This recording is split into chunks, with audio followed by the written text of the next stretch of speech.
எங்க மேல நீங்க எதுவும் சொல்ல முடியாது. நாங்க ஒண்ணு 10 வருஷம் ஆட்சியில் இல்ல, ஊழல் பண்ணல. ஊழல் பண்ண பணத்தை போய் லண்டன்ல வச்சு கொண்டாடல. நாங்க தெளிவா இருக்கிறோம். ஏன் தலைவர் வருஷத்துக்கு 1000 கோடி ரூபாய் சம்பாதிக்கிறத விட்டுட்டு வராரு. நீங்க ஆட்சிக்கு வந்துட்டு ரெட் ஜெயின் கம்பெனி நடத்தி சினிமாவில் சம்பாதிச்சுட்டு இருக்கீங்க.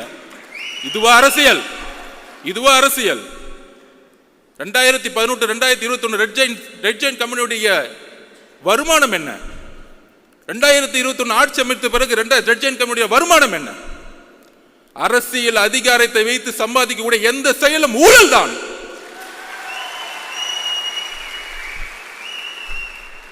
நியாயமாக ஒரு நாள் ஷூட்டிங்க்கு கிட்டத்தட்ட 1000 பேர் வந்து ஒர்க் பண்ணிட்டு 15 மணி நேரம் 17 மணி நேரம் ஒரு நடிகர் நடிகைகள் வேலை செய்து மக்களுக்காக இருக்கக்கூடிய ஒரு ப்ரொஃபஷனல், அந்த ப்ரொஃபஷனலை இழிவுபடுத்தி எம்ஜிஆர் அவர்களை எந்த அளவுக்கு நீங்க 72 to 72 நீங்கள் வந்து இழிவு செய்தீர்களோ, அதனால தான் நீங்க எம்ஜிஆர் இறக்க முறையும் நீங்க வீட்டில் உட்காந்துட்டு இருந்தீங்க. நீங்க ஒர்க் அவுட் ஹோம்ல உட்காந்துட்டு இருந்தீங்க. 2 மாசம் பொறுமையா உட்கார்ந்து கட்சியோட உட்கட்டமைப்பை வந்து உருவாக்கிட்டு இருக்காரு. எதற்காக? ரிட்டையர்மெண்ட் கொடுக்கறதுக்காக.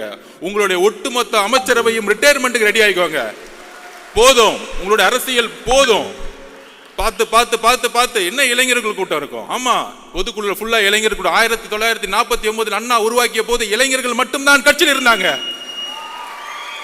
உங்களுடைய தந்தை கலைஞர் கருணாநிதி 42 வயசுல முதலமைச்சர் ஆனாரு. அவர் மட்டும் இளைஞர் இல்லையா?